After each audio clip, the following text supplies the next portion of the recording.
देती है। सुनिए हरु जी। अरे ये आवाज किसने दी? तभी हरिया को सामने कुछ दूर एक औरत खड़ी दिखाई देती है। अरे भाई, ये औरत अकेली इतनी रात को इस जंगल में क्या कर रही है? चलकर पूछना पड़ेगा।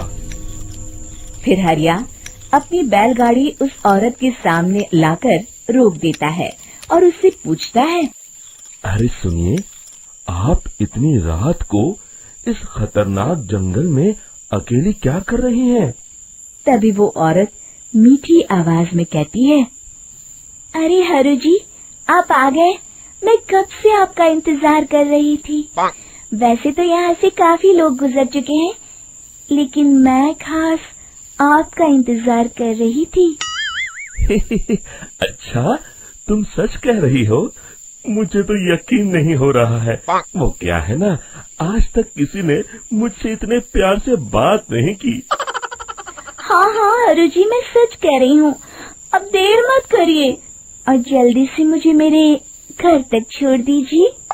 हाँ हाँ, कौन सी बड़ी बात है, अभी छोड़ देता हूँ। आप मेरे पीछे बैलगाड़ी में बैठ जाइए और मुझे रास्ता बताते चलिए।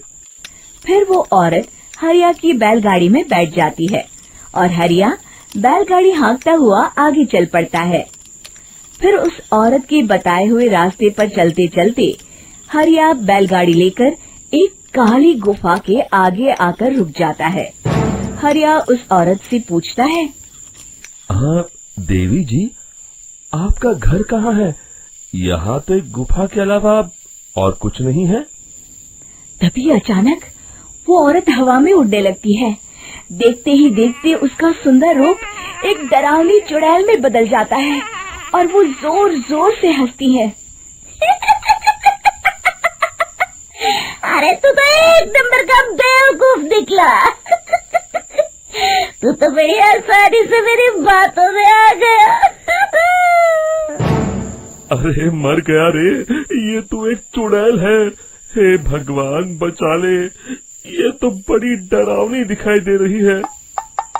और फिर अगले ही पल हरिया की बैलगाड़ी में रखा सारा सामान हवा में उड़ता हुआ उस काली गुफा के अंदर चला जाता है और वो चुड़ैल भी उस गुफा के अंदर जाकर कहीं गायब हो जाती है। हरिया ये नजारा देख बुरी तरह घबरा और परेशान हो जाता है।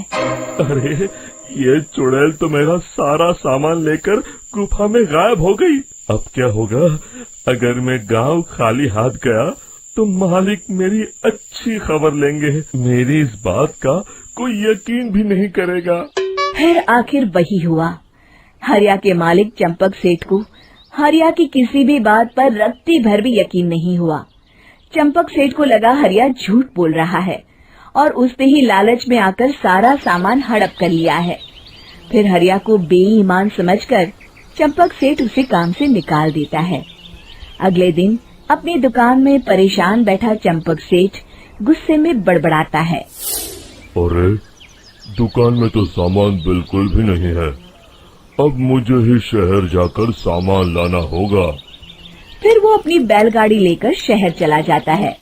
शहर से सामान लेकर जब चंपक सेठ वापस गांव लौट रहा होता है, तभी उसे एक आवाज सुनाई देती है, चंपक जी, ओ चंपक जी। अरे ये तो कोई मेरा नाम लेकर मुझे पुकार रहा है। फिर उस रास्ते में वही औरत खड़ी दिखाई देती है। फिर क्या था, हरिया की तरह चंपक सेठ भी उस औरत के पास अपनी बैलगाड़ी लेकर जाता है और वो भी उसकी चिकनी चुपड़ी बातों के मुंह जाल में फंस जाता है। फिर चुड़ैल उसे भी अपनी गुफा तक ले जाती है और उसका सारा सामान लेकर गुफा में गायब हो जाती है। बेचारा चंपक सेठ लाचार होकर खाली हाथ गांव लौट आता है। फिर ये उस जंगल में रोज की बात हो जाती है। जो कोई भी शहर से कुछ लेकर गांव की तरफ लौटता, वो चुड़ैल उसे बेवकूफ बनाकर उसका सारा सामान लेकर गुफा में गायब हो जाती। एक दिन हरिया एक लकड़हारे को उसी जंगल की तरफ जाते हुए देखता है। फिर हरिया उसे रोकते हुए कहता है, अरे भाई, क्यों अपनी मौत को दावत दे रहे हो? मेरी बात मानो, आगे जंगल में मत जाओ, वहाँ एक बड़ी भयानक चुड़ैल रहती है।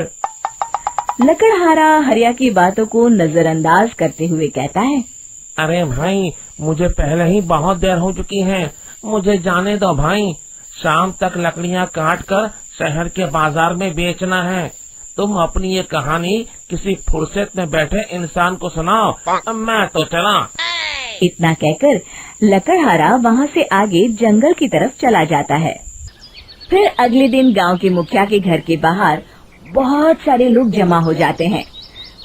तभी हाथ में कुल्हाड़ी लिए खड़ा लकड़हारा कहता है, अरे मुखिया जी, अब आप ही हमें बचाइए उस जंगल वाली चुड़ैल से। हमारा सारा काम तो शहर से ही होता है। अरे मुखिया जी, उस चुड़ैल की वजह से तो मैं पूरी तरह बर्बाद हो गया हूँ। हम सबको मिलकर उस चुड़ैल का कोई इलाज करना पड़ेगा। तभी भीड़ में खड़ा वीरा कहता है, आप लोग चिंता मत करिए, कल से वो चुड़ैल किसी को नहीं लूट पाएगी। मेरे पास एक बहुत अच्छी तरकीब है। तभी चंपक सेठ उसका मजाक उड़ाते हुए कहता है, अरे तेरा नाम वीरा है तो क्या हुआ? तूने अभी उस चुड़ैल को देखा नहीं है? जाकर अपना काम कर, बड़ा आया। तब मुखिया जी कहते हैं, नहीं नहीं चंपक सेठ, मुझे लगता है हमें इस लड़के को एक मौका देना चाहिए। फिर सभी गांव वाले मुखिया जी की बातों से सहमत हो जाते हैं और वीरा शाम को एक बैलगाड़ी में कुछ सामान लादकर उस जंगल की ओर चल देता है। वीरा, ओ वीरा, कहाँ जा रहा है? तभी वीरा मुड़ के देखता है, वही चुड़ैल एक औरत के रूप में खड़ी है। अरे बहन जी, मैं आपको ही ढूंढ रहा था। देखिए, मैं आपके लिए क्या लाया हूँ। अरे वाह, तो खुद मेरे लिए इतना सामान लाया है। तू ही अकेला गांव में समझदार है। जरा देखो, मैं भी खोल के, बड़े भूख लगी है। जैसे ही चुड़ैल उस सामान पर से कपड़ा हटाती है, एक भगवान शिव की तेज रोशनी उसके अंदर मूर्ति से निकलती है और चुड़ैल अपने असली रूप में आकर जलने लगती है। अरे मैं जल रही हूँ, बचाओ! बचाओ! ओम नमः शिवाय, मर गई मैं! देखते ही देखते वो चुड़ैल राख के साथ उड़ जाती है और सभी गांव वाले भी वहां आ जाते हैं। शिक्षा बुराई पे सदा अच्छाई की ही जीत होती है।